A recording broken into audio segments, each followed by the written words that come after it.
రాకాలోకంకి స్వాగతం. అటు అత్యంత సంరంభంగా అయోధ్యలో ఆ కార్యక్రమం పూర్తయింది. బాలరాముని చూసేందుకు మంగళవారం నాడు 2.5 లక్షల మంది ప్రజలు వచ్చారు. చివరికి ఆ ప్రజల్ని ఏ రకంగా హ్యాండిల్ చేయాలో తెలియనటువంటి పరిస్థితి. దేశంలో ఉన్నటువంటి ఉత్సాహానికి, ఉద్వేగానికి అది ప్రతీక. ఇక్కడ అయోధ్యలో జరిగినటువంటి ఈ సంరంభము, ఈ భవ్యమైన, దివ్యమైన, నవ్యమైనటువంటి మందిర ప్రారంభము, బాలరాముని ప్రాణప్రతిష్ఠ, దీనికి ఎలా స్పందించాలో విపక్షాలకు, ముఖ్యంగా INDI కూటమికి చెందినటువంటి వాళ్ళకి అర్థం కావటం లేదు. ఏ రకంగా స్పందించాలో తెలియటం లేదు. ఇది ఒక భాగము. 3 రకాలుగా విపక్షాలు స్పందించాయి. కాంగ్రెస్ వంటి పార్టీలు అవుట్రైట్గా మేము ఈ కార్యక్రమంలో పాల్గొనడం లేదు, ఇది బీజేపీ కార్యక్రమం, ఇది RSS కార్యక్రమం, ఈ కార్యక్రమంలో మేము పాల్గొనము అని అఫీషియల్గా ప్రకటించి తమ పార్టీకి చెందినటువంటి క్రింద స్థాయి నాయకులందరినీ వెళ్ళి అయోధ్యకు వెళ్ళమని చెప్పారు. ఉత్తరప్రదేశ్ మాజీ PCC అధ్యక్షురాలైనటువంటి నిర్మల్ ఖత్రి వచ్చి నిన్న ప్రాణప్రతిష్ఠలో పాల్గొన్నారు. హిమాచల్ ప్రదేశ్లో కీలకమైనటువంటి మంత్రి అయినటువంటి విక్రమాదిత్య సింగ్ వచ్చి పాల్గొన్నారు. సుప్రియా శ్రీనాథ్ ఇటువంటి అనేక మంది కార్యకర్తలు వచ్చి అయోధ్యలో బాలరాముడిని దర్శించుకుని వెళ్ళారు. కాబట్టి కాంగ్రెస్కు అఫీషియల్గా బహిష్కరణ, అనఫీషియల్గా ఎవరికి వాళ్ళు వెళితే వెళ్ళవచ్చును అన్నటువంటి ఒక కన్ఫ్యూజ్డ్ నిర్ణయం కనిపిస్తోంది. ఎందుకంటే కర్ణాటకలో సెలవు ఇవ్వలేదు,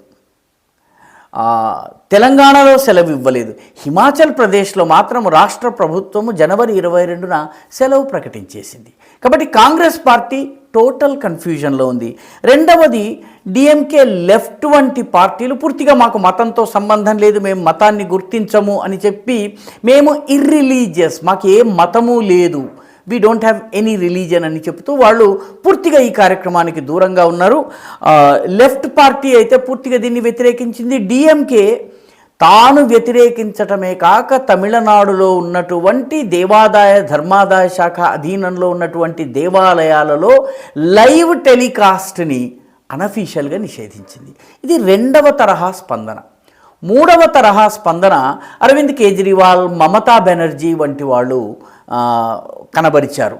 ఒకరు ఏం చేయాలో తెలియని స్థితి, ఒకరు పూర్తిగా దీన్ని వ్యతిరేకించినటువంటి స్థితి. అయితే అరవింద్ కేజ్రీవాల్, మమతా బెనర్జీ ఈ సందర్భంగా అరవింద్ కేజ్రీవాల్ ఏకంగా సుందరకాండ పారాయణం చేశారు. చాలా పెద్ద ఎత్తున హవనాన్ని, యజ్ఞాన్ని, హోమాన్ని చేశారు. పార్టీ కార్యకర్తలందరినీ అందులో పాల్గొనమని చెప్పారు. ఇదంతా అయ్యాక నేను నిదానంగా వెళ్ళి బాలరాముడిని దర్శించుకుంటానని ప్రకటించారు. మమతా బెనర్జీ ముందు ఒక అమ్మవారి గుడికి వెళ్ళింది, పూజ చేసింది. ఆ తర్వాత ఒక మసీదుకు వెళ్ళింది. మసీదులో మామూలు ముస్లింలకు ప్రవేశం లేదు, కానీ మమతా బెనర్జీకి ప్రవేశం లభించింది. ఆ తర్వాత ఒక చర్చికి వెళ్ళింది. ఒక సర్వమత సభను నిర్వహించి, సర్వమత ప్రార్థనల్ని నిర్వహించి, మాకు అందరూ సమానమే అన్నటువంటి ఒక సంకేతం పంపించే ప్రయత్నం చేసింది. లక్ష్యము ముస్లిం ఓట్లు తన వైపు పడాలన్నటువంటి ప్రయత్నం. విపక్షము సాధారణంగా ఈ 3 రకాలుగా స్పందించింది.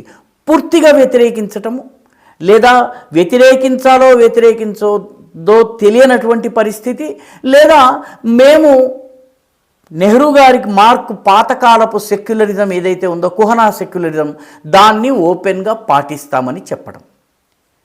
అయితే అయోధ్యలో బాలరాముని ప్రాణప్రతిష్ఠ జరిగి 24 గంటలు కాకుండానే 6 బీజేపీయేతర ప్రభుత్వాలు నడుస్తున్నటువంటి రాష్ట్రాలలో రాజకీయాలు ఒక్కసారిగా వేగం పుంజుకున్నాయి. అనూహ్యమైనటువంటి ఎత్తుగడలు ప్రారంభమైనాయి.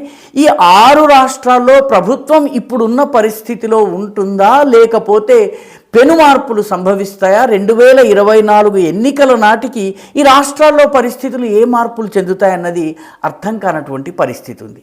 మొట్టమొదటి రాష్ట్రం బీహార్ ముఖ్యమంత్రి నితీష్ కుమార్ తన భాగస్వామ్య పక్షమైనటువంటి RJDకి చెప్పకుండా, తేజస్వి యాదవ్కి తెలియజేయకుండా, తన అత్యంత సన్నిహితుడైనటువంటి లెజిస్లేటివ్ వ్యవహారాల మంత్రి అయినటువంటి విజయ్ చౌదరిని తీసుకువెళ్ళి గవర్నర్ని కలిసి ఒకవేళ గనక ఎన్నికల్ని ముందుకు తీసుకుని గనక రాదలుచుకుంటే అసెంబ్లీ ఎన్నికల్ని లోకసభ ఎన్నికల్ని కలిపి నిర్వహించటానికి తాము సిద్ధమే అని ఇండికేట్ చేసి వచ్చారు. అంటే వాస్తవానికి బీహార్ అసెంబ్లీ ఎన్నికలు డిసెంబర్లో జరగాలి, లోకసభ తాలూకు ఎన్నికలు మార్చి ఏప్రిల్లో జరగాలి. కానీ ఈ ఎన్నికల్ని ముందుకు తీసుకురావడానికి తాను సిద్ధము అన్నటువంటి సంకేతాన్ని పంపించారు. ఎందుకంటే ఒకటి తేజస్వి యాదవ్తో నడుస్తున్నటువంటి గొడవలు, రెండవది ఇండి కూటమిలో సరైనటువంటి గౌరవం లభించకపోవటము, వీటన్నిటి కారణంగా ఆయన ముందస్తు ఎన్నికలకు వెళ్ళాలని అనుకుంటున్నారు. ఇదే గనక జరిగితే అయోధ్య తరువాత పడ్డటువంటి మొట్టమొదటి అపోజిషన్ వికెట్ బీహార్ రాష్ట్రం అవుతుంది. బీహార్ రాష్ట్రంలో ఉన్నటువంటి ప్రభుత్వం పోతుంది.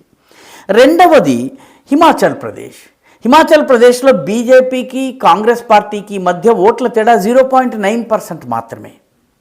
అయితే హిమాచల్ ప్రదేశ్లో ప్రస్తుతం ఉన్నటువంటి ప్రభుత్వంలో ఇప్పుడున్నటువంటి ముఖ్యమంత్రి ఎవరైతే ఉన్నారో అతన్ని బాగా వ్యతిరేకిస్తున్నటువంటి మాజీ ముఖ్యమంత్రి వీర్భద్ర సింగ్ కుమారుడైనటువంటి విక్రమాదిత్య సింగ్ పార్టీ ఆదేశాలని ధిక్కరించి, అధిష్టానాన్ని ధిక్కరించి నేరుగా వచ్చి అయోధ్యలో బాలరాముని ప్రాణప్రతిష్టలో పాల్గొనడమే కాక వెళ్ళిన వెనువెంటనే తన మద్దతుదారుల సమావేశం ఏర్పాటు చేశారు. ఆయన తన మద్దతుదారులైన ఎమ్మెల్యేలను తీసుకుని కాంగ్రెస్ పార్టీని విడిచే అవకాశం ఉంది, లేకపోతే ఆయనను ముఖ్యమంత్రో ఉప ముఖ్యమంత్రో చేయవలసి ఉంది, లేకపోయినట్టయితే ఆయన బీజేపీతో కలిసి సంకీర్ణ ప్రభుత్వాన్ని ఏర్పాటు చేసే అవకాశం ఉంది. కాబట్టి పడబోతున్నటువంటి రెండవ వికెట్ కాంగ్రెస్ పాలిత హిమాచల్ ప్రదేశ్. ఇక మూడవ రాష్ట్రం కర్ణాటకలో ఇప్పటికే నాస్తికుడైనటువంటి సిద్ధరామయ్యకు, అదేవిధంగా రెగ్యులర్గా మందిరాలు, పూజలు, పునస్కారాలు ఉన్నటువంటి డీకే శివకుమార్కి పడటం లేదు. డీకే శివకుమార్ బాలరాముని ప్రాణప్రతిష్టను దేవాదాయ ధర్మాదాయ శాఖ అధీనంలో ఉన్నటువంటి 34,000 దేవాలయాల్లో లైవ్గా చూపించాలని ప్రకటించారు. రానున్న రోజుల్లో కర్ణాటకలో పెనుమార్పులు సంభవించే అవకాశం ఉంది. ఒకవేళ గనక సిద్ధరామయ్య, డీకే శివకుమారుల పోరాటము తీవ్ర రూపం దాల్చి దానిని అధిష్టానము సర్దలేకపోయినట్టయితే కర్ణాటకలో కూడా కాంగ్రెస్ ప్రభుత్వం ఎన్నికలకి ముందు పడిపోయే ప్రమాదం ఉందని చెప్పి కర్ణాటక రాజకీయాలను అధ్యయనం చేసేవాళ్ళు చెప్తున్నారు. ఇక నాలుగవ రాష్ట్రం జార్ఖండ్లో కాంగ్రెస్ డైరెక్ట్గా అధికారంలో లేదు. జార్ఖండ్ ముక్తి మోర్చాతో సంకీర్ణ ప్రభుత్వంలో మైనర్ భాగస్వామిగా ఉంది కాంగ్రెస్. అయితే ఇప్పటికే శిబు సోరెన్ కుమారుడైనటువంటి హేమంత సోరెన్ మీద ఈడీ పదే వారెంట్లు ఇస్తోంది. ఆయన ఈ వారెంట్లను తిరస్కరిస్తూ వస్తున్నారు.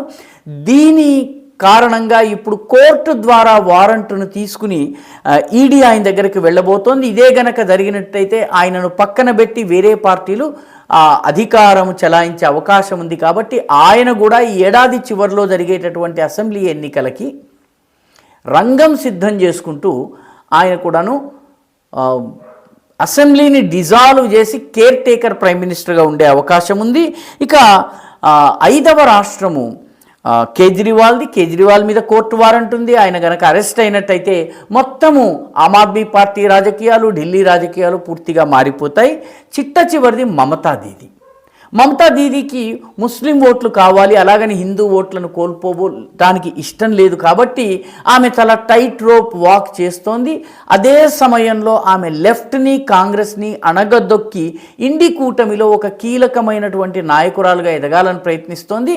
కాబట్టి రానున్న రోజుల్లో మమతా బెనర్జీ ప్రభుత్వం పడకపోయినా కాంగ్రెస్ లెఫ్ట్తో ఆమె సంబంధాలు మరింత క్షీణించేటటువంటి అవకాశాలున్నాయి. ఈ రకంగా 6 కాంగ్రెస్ పాలిత రాష్ట్రాలలోనూ అయోధ్యలో బాలరాముని ప్రాణప్రతిష్ఠ జరిగినటువంటి 24 గంటల్లో చాలా కీలకమైనటువంటి రాజకీయ పరిణామాలు సంభవించాయి. రానున్న రోజుల్లో ఏదైనా కావచ్చు. కాంగ్రెస్ పాలిత రాష్ట్రాలైన బీజేపీయేతర ప్రభుత్వాల అధీనంలో ఉన్నటువంటి ఈ 6 రాష్ట్రాల్లో కూడాను అస్థిర రాజకీయాల శకం ప్రారంభమవుతోంది. ఈ వీడియో మీకు నచ్చినట్టయితే లైక్ చేయండి, షేర్ చేయండి, ఈ ఛానల్కు సబ్స్క్రైబ్ చేయండి. మీ అభిప్రాయాన్ని కమెంట్ల రూపంలో తప్పనిసరిగా పంపించండి.